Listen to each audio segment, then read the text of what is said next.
to come together. Two men showing the rest of us how it's done are our next two guests. Congressman Patrick Meehan is the pitcher on the Republican team, but he was not there during the ambush. Still, he was very rattled, and he was comforted by a hug from Congressman Tim Ryan, a Democrat. And both Congressmen, Patrick Meehan and Tim Ryan, join us now. Gentlemen, thanks so much for being here. Thanks. Great to be with you. Congressman Meehan, how are you feeling now, 24 hours later? I think all of my colleagues, we met yesterday as a team about 5 o'clock. First time it was just the players, and it was a little bit more heavy than I thought it would be. I think it's starting, the adrenaline is wearing off, and a lot of people are now dealing with the individual realities of their experiences. Many who are asking themselves, you know, hey, why am I the guy today that's walking around?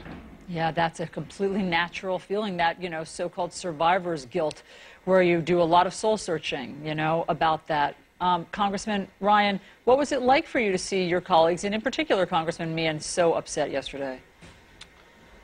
Well, you know, it kind of cut through all the nonsense we talk about every day and the rhetoric we deal with every single day, and it became very, very human. I mean, we were at our practice, and, you know, when the Capitol Police said, come on, let's shelter in the dugout, you look around, you think, what the heck happened over at the Republican practice? There's nobody here. Like, if someone walked, it's literally a field, a baseball field, and so if somebody walked here shooting a gun right now, what in God's name would we do? And it just immediately made us realize what our colleagues had gone through, and then not seeing them, and then seeing them later in a suit and tie on the House floor, there was nothing left to do but give them a hug, because there was nothing you could really say that would adequately deal with the situation. Congressman Meehan, you, as we said, are normally the pitcher for your team, and I know that you have strong feelings about this team and about the games and what they've meant to you. Can you share those?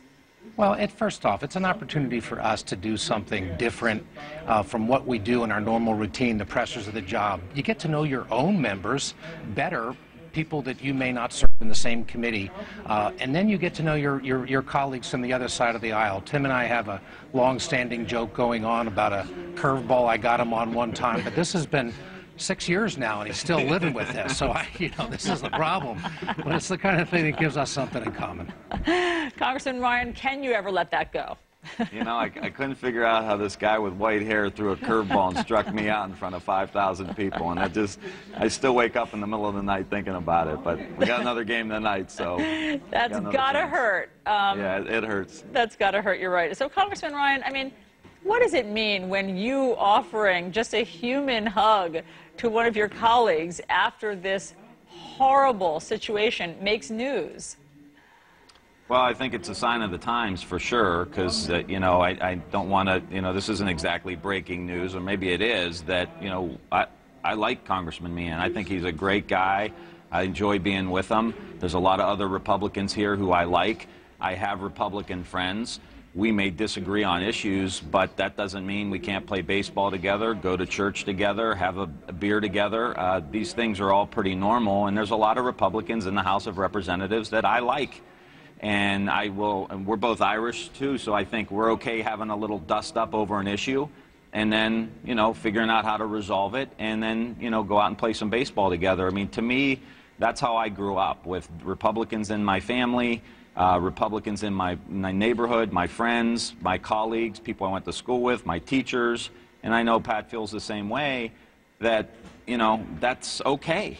And I think that's what we really got to get to in America, is like, it's okay for someone to have a different opinion than you, and you can respect them for thinking differently than you, and then come to this democracy, this Congress, the state legislature, the city council, the school board, and figure out how to come to some kind of reconciliation on the issue. And so when a hug makes news, it's more a sign of the times than anything. So, Congressman Meehan, I know that you said yesterday we can't let the haters win. Amen to that. How do you stop the haters from winning? Well, I think Tim hit on it. We start by setting an example that we can compete. We can compete with our ideas. We can compete on a field. But apart from that, we can respect each other. And while we joke around about this, some of the rhetoric that's taking place out there in the political environment is just too vitriolic. And this is a kind of an example in which we sort of give everybody a chance to step back and say, wait a second, maybe there's a better way for us to do this.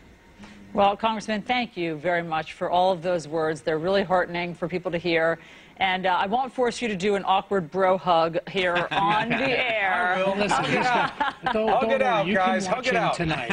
He'll Hug it out before the big game. There you but go. later I'm not hugging anybody. not- Once I step over the chalk line. not that he's hanging on to anything. Got it, gentlemen. We look very forward to watching the game tonight. Thanks so much for being here, and we should let our viewers know Congressman Ryan wrote a column on this very topic for CNN.com. You can read more there.